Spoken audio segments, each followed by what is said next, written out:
Olá pessoal, boa noite. Vamos começar hoje a leitura de Helena Blavatsky, A Voz do Silêncio. Esse livro que foi traduzido por Fernando Pessoa. E aí vamos falar um pouquinho de quem é Helena Blavatsky antes da gente começar a ler o livro. Helena Blavatsky, uma russa, viveu em 1831 a 1891, uma mulher fortíssima, espetacular, que aportou ao mundo uma série de conhecimentos vindos do Oriente, do Tibete. Imagina essa russa que, muito jovem, viajou para Tibete, viajou para Índia, viajou para os Estados Unidos, ficando com os índios xamãs, e aporta ao mundo uma obra espetacular. Difamadíssima na sua época, muitas pessoas diziam que Helena Blavatsky blefava, diziam que ela não teve acesso a esse conhecimento do Tibete, que ela teria inventado, e tudo isso caiu abaixo. Hoje já se sabe que, inclusive, partes específicas do livro A Voz do Silêncio são encontradas integralmente em livros no Tibete. Ela, durante 3 anos, fica dentro dos Himalaias. Imagina uma região de dificílimo acesso, estamos falando de uma época 1800 e pouco. Ela fica lá dentro, ela tem conhecimento de textos que eram absolutamente restritos a apenas iniciados, não apenas aquelas, não a todas as pessoas que faziam parte do monastério, mas apenas a iniciados. E ela tem acesso então aos livros dos preceitos de ouro, que é feito com 90 preceitos, e a ela é dada uma tarefa de decorar esses preceitos e trazer parte desse conhecimento para o Ocidente.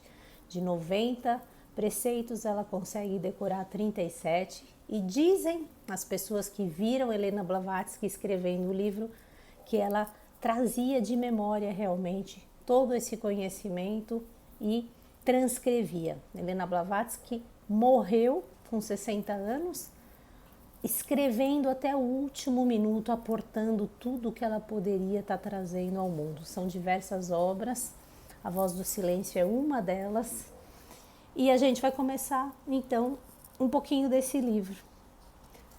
Tradução então de Fernando Pessoa. Começamos então o texto escrito por ela.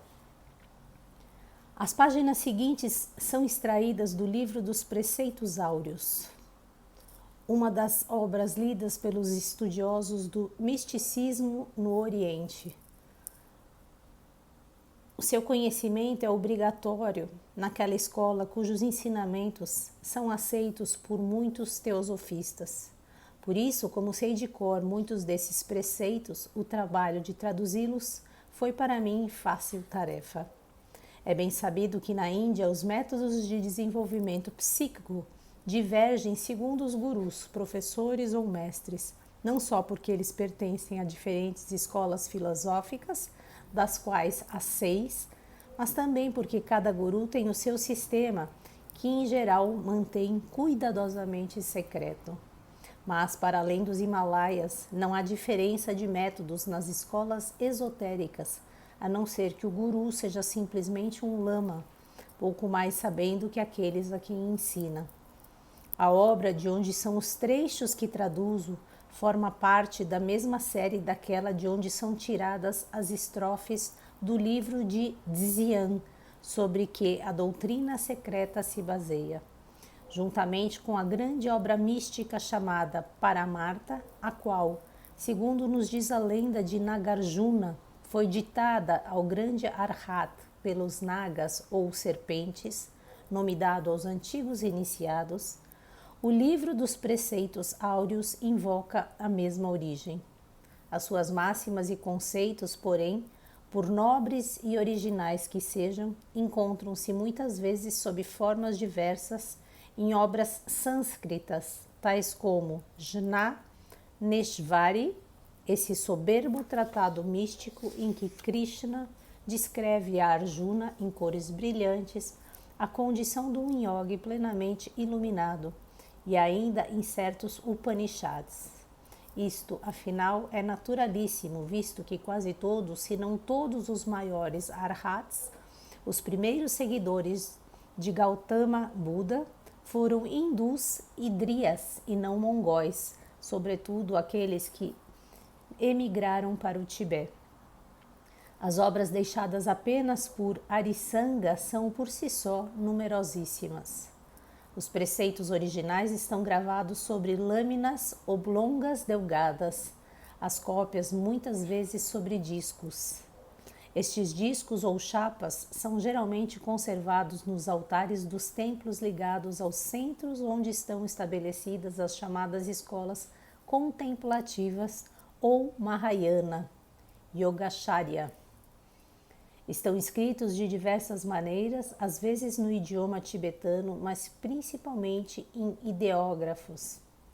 A língua sacerdotal, Senzar, além de por um alfabeto seu, pode ser traduzida em várias maneiras de escrita em caracteres cifrados, que têm mais de ideogramas do que de sílabas. Um outro método é o de empregar os números e as cores, cada um dos quais correspondente a uma letra do alfabeto tibetano. 30 letras simples e 74 compostas, formando assim um alfabeto criptográfico completo. Quando se empregam os ideógrafos, há uma maneira certa de ler o texto, pois neste caso os símbolos e os sinais usados na astrologia, isto é, os 12 animais zodíacos e as 7 cores primárias, cada uma tripla em seu matriz, claro, primário e escuro, representam as 33 letras do alfabeto simples, formando palavras e orações. Porque neste método, os 12 animais, 5 vezes repetidos e juntos aos 5 elementos e as 7 cores, compõe um alfabeto completo de 70 letras sagradas e 12 signos.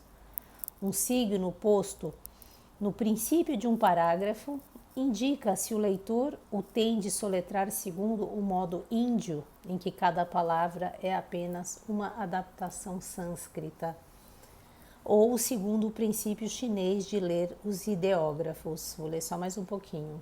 O método mais fácil é, porém, aquele que não deixa o leitor empregar qualquer língua especial ou o que quiser, visto que os sinais e os símbolos eram, como os números ou algarismos arábicos, propriedade comum e internacional entre os místicos iniciados e os seus seguidores. A mesma peculiaridade é característica de uma das maneiras chinesas de escrever, que pode ser lida com igual facilidade por qualquer pessoa conhecedora dos caracteres. Por exemplo, um japonês pode lê-la na sua língua tão prontamente como um chinês na sua. Uau, né, gente? Então, estamos aqui diante de uma obra, de um mistério, com muita profundidade. E o que se diz dessa obra, A Voz do Silêncio, é que se a gente ler essa obra hoje e a gente voltar a lê-la daqui muitos e muitos anos, se a nossa consciência evoluiu, a gente vai estar como que lendo um livro totalmente novo. Então, há que se ter muita humildade para que a gente possa estar entendendo aqui o mais alto grau, vamos dizer assim, né, do ensinamento tibetano, né?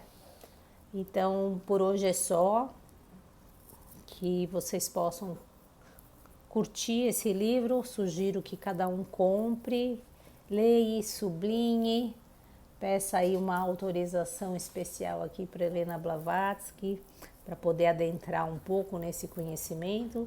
Eu não falei sobre Helena Blavatsky, que foi fundadora da Teosofia e Muito somos gratos a ela por tanto que ela nos aportou. Até amanhã, se Deus quiser.